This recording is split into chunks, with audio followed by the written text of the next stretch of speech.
Bonjour à tous, j'espère que vous allez bien en ce début d'année 2022.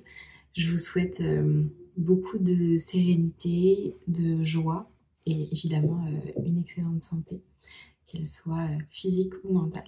Aujourd'hui, je reviens avec une vidéo pour parler de la nourriture émotionnelle.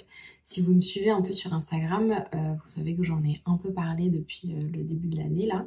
En fait, c'est un sujet sur lequel je me concentre énormément depuis quelques mois maintenant et que voilà, j'ai envie de développer davantage. Et en fait, dès qu'on parle un peu de nourriture, parler de gérer ses émotions avec la nourriture, c'est un peu le passage obligatoire. Et pour autant, c'est un peu un fourre-tout et du coup, des fois, on prend des conseils qui sont pas forcément intéressants. Donc voilà, j'aimerais un peu démêler tout ça. Alors ici, je vous propose de diviser cette nourriture réconfort, cette nourriture doudou en deux parties. La première partie, c'est la nourriture réconfort, dans le sens où, je sais pas, par exemple, hier, j'ai eu une réunion de 3 heures le matin. Une fois que cette réunion elle est terminée, en plus d'avoir faim, j'avais envie de me réconforter. J'avais envie de me faire plaisir. J'avais envie de manger un truc qui allait me faire du bien, me réconforter. Donc, c'est ce que j'ai fait. J'ai été chercher de la nourriture qui me plaisait, je l'ai mangée et ça a fonctionné. Je me suis sentie réconfortée. Ça m'a redonné de l'énergie pour le reste de la journée. Un autre cas où je pourrais manger de cette manière-là, c'est j'ai passé une sale journée et j'ai juste envie de rentrer chez moi et de me réconforter avec de la nourriture et potentiellement d'autres trucs. Mais la nourriture pourra faire partie de mon réconfort. Une autre manière de voir cette nourriture réconfort, c'est juste pour le plaisir de kiffer. En fait, c'est avoir conscience que j'ai besoin de réconfort et de plaisir dans mon quotidien. J'ai pas besoin de passer une sale journée pour me réconforter, me prendre du plaisir. Et dans ce cas-là, pareil, je vais aller vers un aliment qui me réconforte. Et encore une fois, ça va fonctionner. Quand je vais le manger, ça va me faire plaisir, ça va me faire du bien, je vais être contente de le manger. Et après avoir mangé ça, ça y est, ça m'a fait du bien, ça m'a réconforté, ça m'a redonné de l'énergie. Et ça y est, je peux continuer ma vie tranquillement. Donc ça, c'est la première catégorie.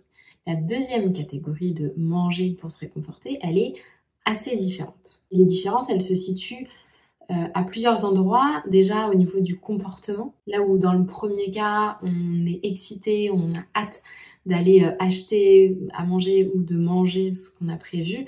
Dans le deuxième cas, on a un petit peu...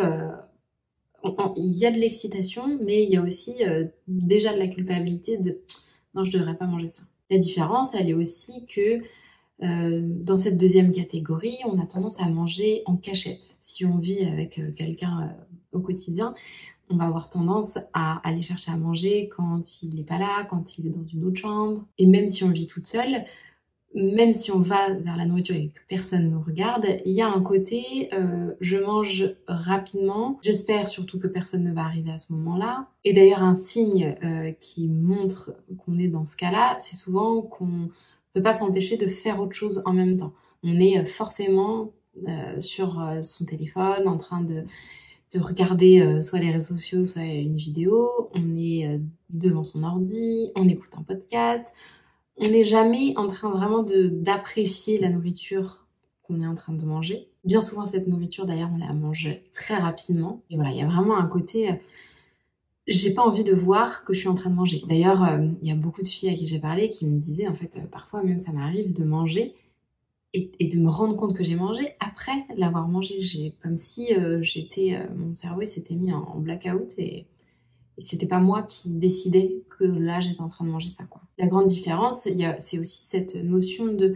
En fait, j'ai l'impression de ne pas pouvoir faire autrement. C'est-à-dire que même si mon cerveau me dit non, en fait, t'as pas besoin de manger ça, t'as pas envie de manger ça même, en fait, j'ai l'impression de ne pas avoir le choix, que je ne peux pas faire autrement. Et d'ailleurs, oui, voilà, il y a aussi cette notion d'envie où bien souvent, en fait, c'est pas... oui, il y a cette envie de manger, mais plus une envie qui vient de l'intérieur de soi et pas une envie vraiment de cet aliment-là en particulier. Et en fait, dans cette deuxième catégorie, on se rend compte que il n'y a pas de plaisir. Le réconfort qu'on cherche, il n'existe pas. Là où dans le premier cas, on prend vraiment beaucoup de plaisir et on sent le réconfort prendre toute la place dans notre corps, dans notre tête, et c'est vraiment un plaisir. Là, dans ce deuxième cas, c'est pas du tout un plaisir, au contraire, la culpabilité arrive très très vite, et au contraire, on se sent encore plus mal qu'avant. Et c'est là où j'ai envie de creuser un tout petit peu. C'est que j'ai dit, après avoir mangé, on se sent encore plus mal qu'avant. Et en effet, bien souvent, en fait, il y a un mal-être qu'on ressent qui nous fait manger. Sauf que ce mal-être, on a du mal à mettre le doigt dessus, on le voit pas forcément, et en général, on ne le voit qu'après avoir mangé. J'ai pris mon thé pour ce genre de petite pause très agréable.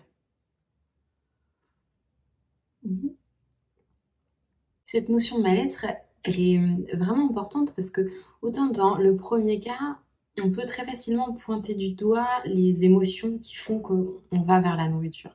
J'ai passé une sale journée, je suis fatiguée de ma réunion de 3 heures, j'ai envie, je suis contente et donc j'ai envie de me faire plaisir. On peut vraiment dire quelle émotion nous fait manger. Alors que là, dans ce cas-là, en fait, même si on le met dans la catégorie manger ses émotions, on ne sait pas vraiment pourquoi en fait, quelle émotion nous fait manger, parce que bien souvent on ne ressent pas une émotion particulière, juste on est dans notre quotidien, on est en télétravail à la maison, on se retrouve toute seule le soir sans les enfants et on se met à manger.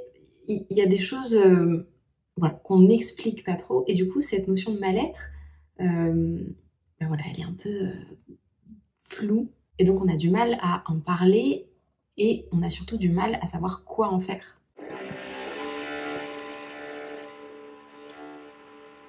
Et c'est là où distinguer les deux catégories, c'est important, parce que bien souvent, quand on nous parle d'alimentation émotionnelle, le premier truc qu'on va nous dire, c'est « Ok, mais qu'est-ce que tu ressentais à ce moment-là ?» Pour comprendre l'émotion que tu ressentais et comprendre quel était le besoin derrière. Sauf que déjà, bien souvent, en fait, c'était pas forcément lié à une émotion en particulier. Et à ce moment-là, c'est très difficile de faire le lien avec quelque chose qui s'est passé parce que il s'est potentiellement rien passé de spécial. Donc on se triture un peu le cerveau en mode je sais pas.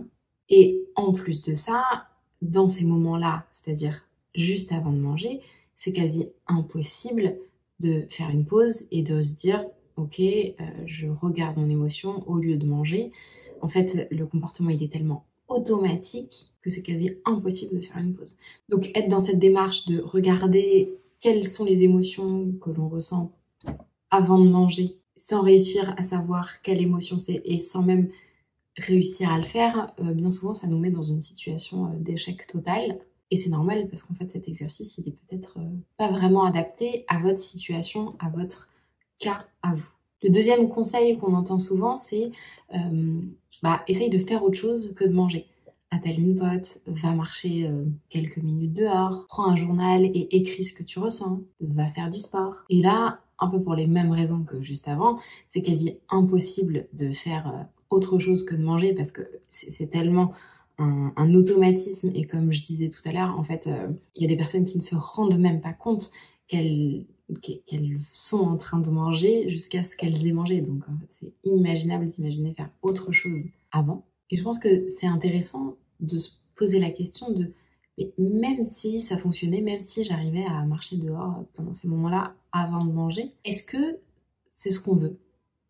Est-ce que ce qu'on veut, c'est ne pas manger et remplacer cette envie de manger par une autre activité?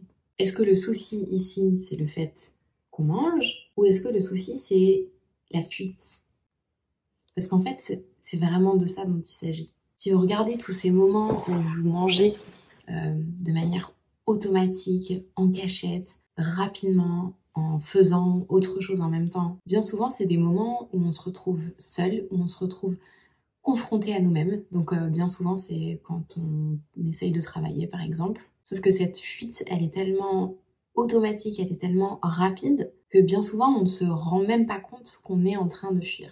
Et du coup, je vous encourage dans les prochains jours à observer et à essayer de vous poser la question de est-ce que ça correspond au ressenti que vous avez maintenant que vous avez cette éventualité-là en tête? Est-ce que vous sentez que effectivement vous êtes peut-être en train de fuir quelque chose même si vous ne savez pas quoi? Et c'est là où c'est intéressant, c'est qu'est-ce qu'on fuit? Qu'est-ce qu'on fuit à ce moment-là? Puisque on ne ressent pas une émotion particulière, on n'a pas l'impression d'avoir vécu quelque chose de particulier aujourd'hui, alors qu'est-ce qu'on fuit?